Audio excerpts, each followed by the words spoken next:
From prehistoric to present, my name is Ethan. Welcome to Creature Guide Live Prehistoric News. We have changed our format. You can catch our current animal news at Creature Guide Live Animal and our live streams at Creature Guide Live TV. Now, let's dive into the prehistoric news of the day.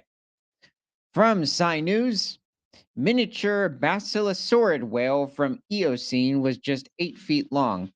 So the basilosaurids are a group of ancient marine whales from the early Cenozoic era. So they date to somewhere around 42 to 34 million years ago.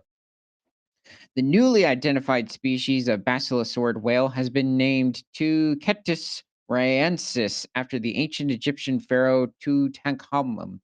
So the reason why they probably named it after an Egyptian pharaoh is because many species of basilosaurid have been found in Egypt.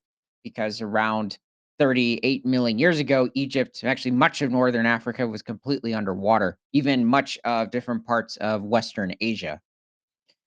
This new species is not only the smallest known basilosaurid, but it is also one of the oldest records of the family from Africa.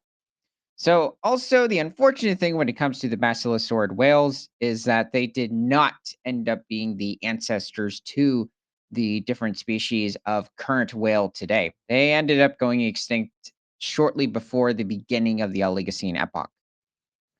So, well, it definitely has very basilosaurid features, a very similar skull to larger species Basilosaur, considering this is only an 8 footer.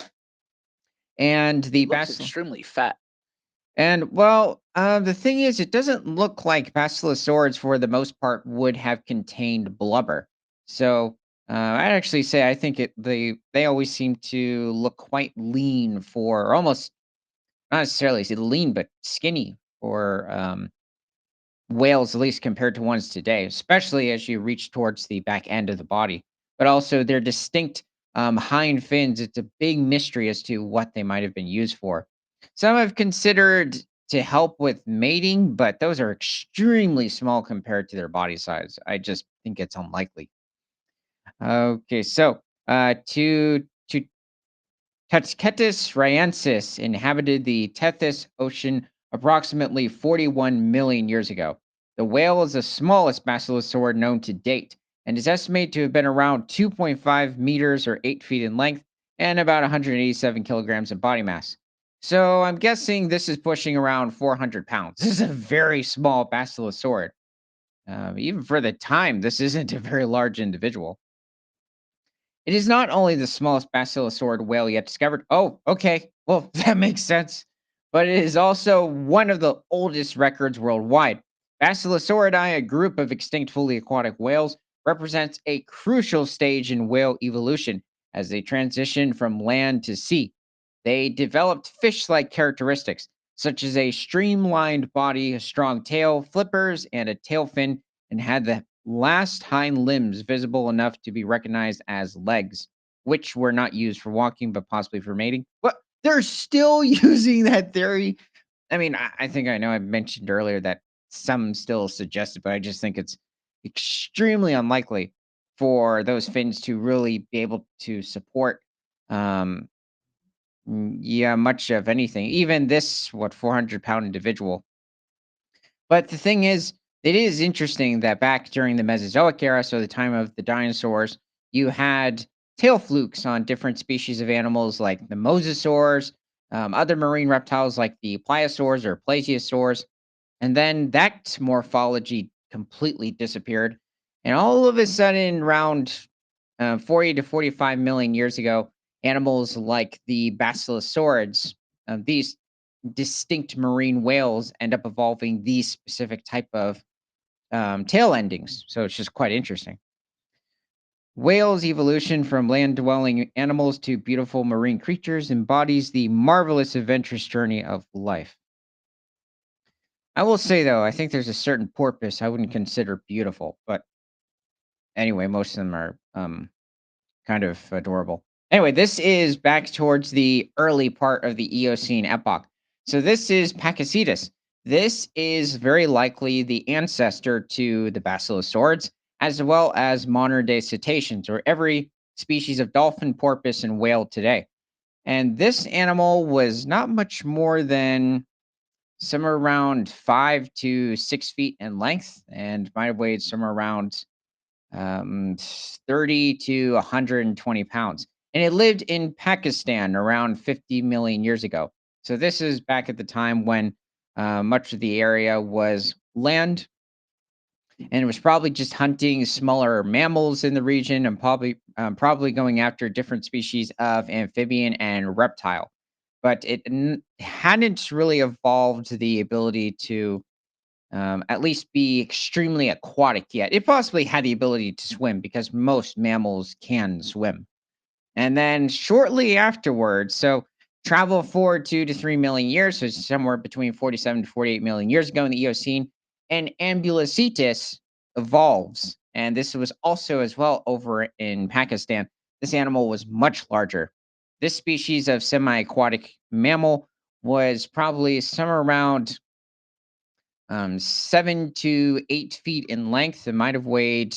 There have been several different estimates. It's a really big mystery for Ambulocetus, just simply due to how dense of a bone structure it had. There have been estimates from around 4 to 500 pounds to 800 pounds, as much as 1,500 pounds for this semi-aquatic mammal. So it also was possibly feeding on different species of smaller mammal that came down to drink, as what has been portrayed in certain documentaries, as well as probably or more likely feeding on different species of fish during the Eocene. So let's see. Um, okay, so Tutketus rhensis is a remarkable discovery that documents one of the first phases of the transition to a fully aquatic lifestyle that took place in that journey. Okay, where's my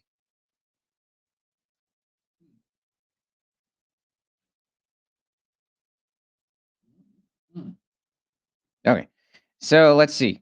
Oh wow. So is that the skull? That's a jaw, Yeah, I think it's its jaw. 'cause those teeth. Yeah, interesting. Very distinct from today's whales. Okay, wow. Yep, that's the bottom jaw.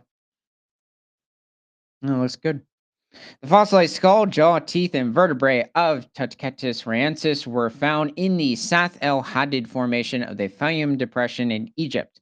The individual was near adulthood but had not reached full adulthood, as the bones within its skull and vertebrae had fused together and its permanent teeth were at an advanced stage of emergence. With its permanent molars have emerged before its anterior premolars, incisors, and canines. So this animal is clearly a carnivore. Now, there was another animal that existed not particularly over in Pakistan or even around the same time as this distinct basilosaur, but did coexist technically with other basilosaur species, except it mostly lived on land. You have a member of the Brontothere lineage of mammals, which these animals are, you could call them somewhat rhino-like, even though they're a bit distantly related. There are certain species that are actually much more closely related to the uh, rhino family, but this is specifically Embolotherium, which existed in Mongolia over 38 million years ago. This was one of the larger species of the Brontothere family. There have also been somewhere around 24 different species of Brontothere that have been discovered. I'm confused here. Why doesn't he seem to have what is that? Tusk So, or Um, you could call it like a somewhat horn-like structure, except looking at the durability of this horn-like appendage, it's very possible that these animals did not use these structures for defense or even fighting against one another, since they seem to be quite brittle. that wasn't my question. On the other one, It's kind of like when you're it's not looking at. there. It's a bit of a question with the different species of not just prehistoric mammals, but even certain dinosaurs with certain horn-like structures or even vertebrae, like with what we see in the dichrosaur sauropods, such as a Margosaurus, whether the elongated vertebrae along its neck were connected by tissue or separate, was Embolotheriums, and this goes for many species of Brontothere, They also had different types of horn structures, but were they covered in a very thick layer of muscle and tissue, or was it just a thin layer of keratin and it would have been completely exposed, Are like with what you are you see? saying there's multiple types of these? Yes, not all brontotheres have this distinct sort of look. So, some I don't know how to explain it, but this animal could reach over 16 feet in length, or a little over 4.5 meters, and reach somewhere around 5 tons, in some cases larger. Also stood at the shoulder somewhere around 8 feet. So it was one of the largest herbivores at this point in the Cenozoic era. And actually, 8 feet is huge. yeah, it was. Well, it also coexisted with fairly some of the largest mammalian predators to exist. Though these mammalian predators I'm talking about possibly didn't have the jaw structure to really handle the pressure of hunting larger herbivores, despite their size.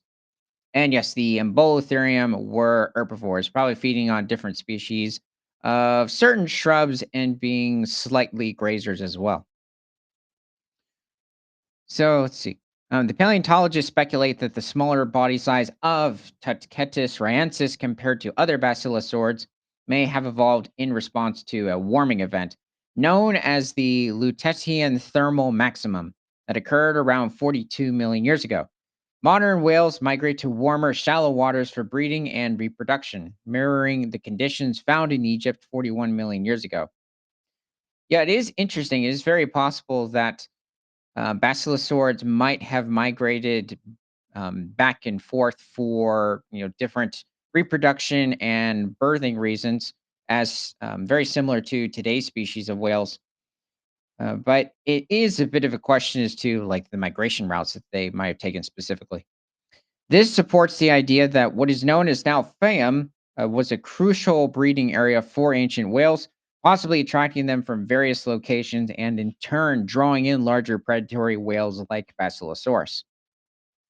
The findings have significant. Oh, okay. So you might have had it where smaller species of Basilosaur had to worry about other larger species, considering Basilosaurus is one of the largest, if not the largest, of the Basilosaur family. This whale could reach over 65 feet in length and probably weighs somewhere around 15 to 25 tons. So the findings have significant paleobiogeographic implications, demonstrating that basilosaurids likely achieved a rapid spread over the southern hemisphere, reaching high latitudes by the Middle Eocene. The Eocene fossil sites of Egypt's western When deserts. would be the Middle Oligocene? Well, the Eocene started somewhere between 50 to 55 million years ago and would end somewhere around 34 million years ago. So we're talking somewhere around 45 to 43 million years ago. So the let's see, the Eocene fossil of Egypt's western deserts have long been the world's most important for understanding the early evolution of whales and their transition to a fully aquatic existence. The discovery of Tutkettus ryensis demonstrates that this region still has much more to tell us about the fascinating story of whale evolution. So this is really good to hear that we found the smallest species of Basilosaur. It was around 8 feet in length and barely weighed 400 pounds. I'm guessing that this animal was probably feeding on different species of fish. These whales, at least at the time, did not have the ability to filter feed. All of these whales seem to have distinct teeth that were meant for grasping onto larger prey. Most likely, also even smaller species of marine mammalian life. So let me know in the comments what your favorite species of prehistoric marine animal is. Doesn't even have to be a whale. And from prehistoric to present, my name is Ethan. This is Creature Guide Live Daily News. Remember to like, comment, subscribe if you love talking about animals, and share this show with everyone you know, because nothing is better than all animals all the time.